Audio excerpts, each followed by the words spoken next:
Olá pessoal, Mãe Beth, dirigente da Casa de Caridade Filhos da Umbanda.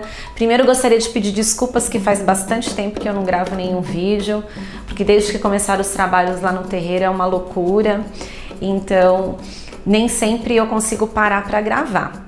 Mas estou aqui, vamos novamente voltar a assuntos aí que possam ser de interesse de todos. Hoje eu vou falar sobre o assunto Quaresma, que foi inclusive uma palestra que eu dei no terreiro, onde muitas pessoas gostaram, então vou passar para vocês também. Como a Umbanda trabalha na Quaresma? Então nós temos vários tipos de situações. Temos terreiros que não trabalham, temos terreiros que trabalham mais restritos a alguns trabalhos, ou eles cobrem as imagens, como acontece na Igreja Católica, e terreiros que trabalham normalmente. Então, primeiro de tudo, a gente tem que entender o que é a Quaresma. Então, se você não tem uma base católica, você não entende o que é a Quaresma. Então, como eu fui criada numa família católica, praticante, então eu fiz catecismo, eu fiz primeira comunhão, eu só não fiz crisma, porque aí quando foi para crismar, eu fui para Umbanda. Mas o que é a Quaresma? Então a Quaresma representa os 40 dias que Jesus Cristo vagou pelo deserto, aonde ele foi meditar, aonde ele foi entender aí qual seria a sua missão, porque após passado esses 40 dias é que ele retorna para a cidade e ele é recebido pelos ramos. Então nós temos um final de semana antes do domingo de Páscoa, na Igreja Católica tem a missa de Ramos, que é quando Jesus retorna desse momento onde ele ficou em meditação, em introspecção, em reflexão, para ele realmente entender o que ia acontecer com ele, porque ele sabia o que ia acontecer com ele. Então, esses 40 dias que Jesus ficou no deserto, ele foi tentado, ele foi provocado, ele passou por dúvidas, ele começou a achar que muita coisa era da cabeça dele, e então ele ouvia vozes, ele achou que ele estava ficando louco, ele tinha sensações que ele achava que ele estava doente. Então, isso é muito parecido com o que nós médiuns passamos. Nós todos passamos por momentos de provas, de dúvidas, de incertezas, de achar que é coisa da nossa cabeça. Então, o que a Quaresma nos reporta? Há um momento de reflexão. Há um momento onde a gente repensa alguns valores, algumas coisas e algumas decisões que realmente a gente está certo ou não. E aí, o que acontece neste momento? Dizia-se então que os bichos estavam soltos, que os demônios estavam soltos, porque Jesus foi tentado nesse período. Então, convencionou-se que a Quaresma seria um momento onde o mundo espiritual inferior estaria mais presente. Por isso que muitos terreiros não trabalham neste período. Então, cada dirigente, cada casa tem um comando.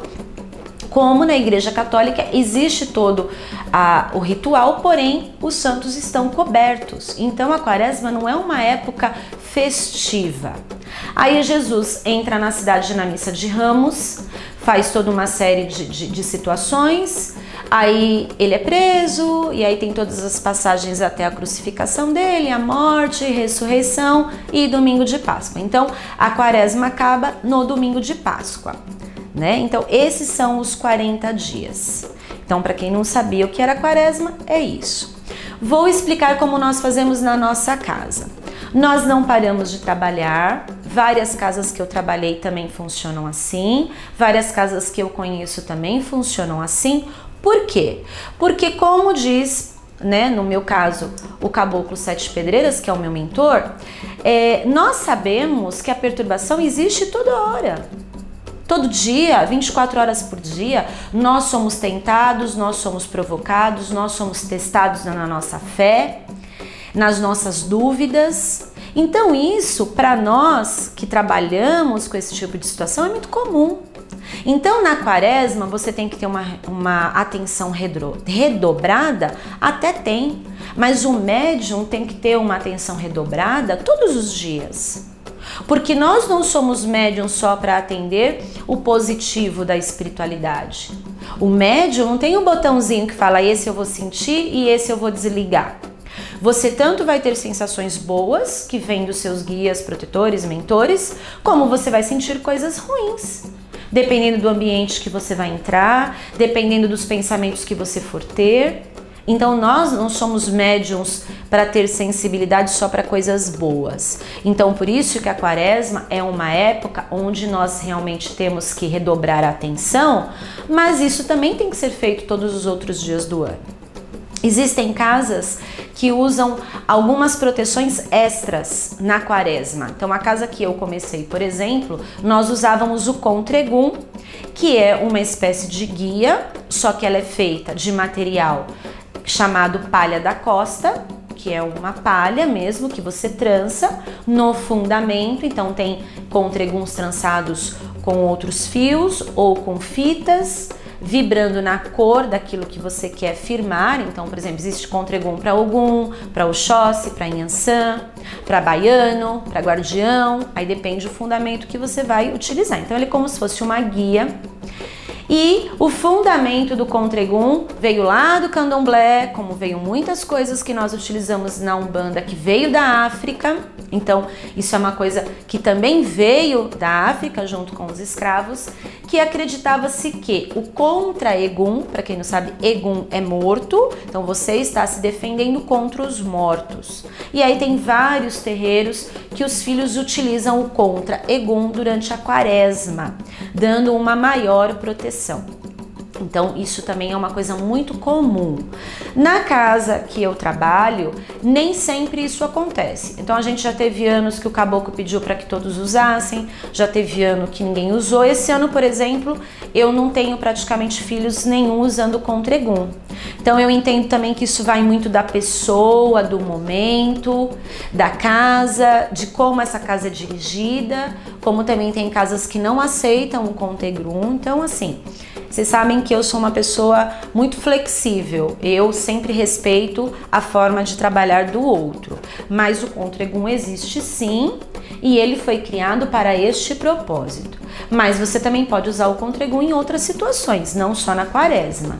Se de repente a entidade vê que o médium tem essa necessidade, ele vai usar. Mas eu quis fazer esse adendo porque ele é mais utilizado na quaresma, tá certo? Então, dica final. Você médium, você que trabalha na Umbanda, você que tem sensibilidade, você tem audição, você tem visão, você sente as coisas, temos que estar sempre atentos. Então é orai e vigiai.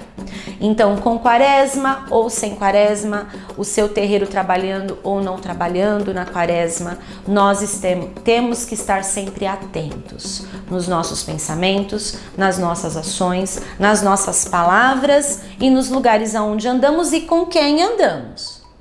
Porque depois sobra pulombinho aqui. Aí você chega no terreiro carregando o mundo nas costas e não sabe por quê.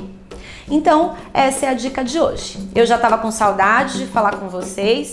Espero que vocês tenham gostado aí do vídeo e até a próxima. Um beijo no coração.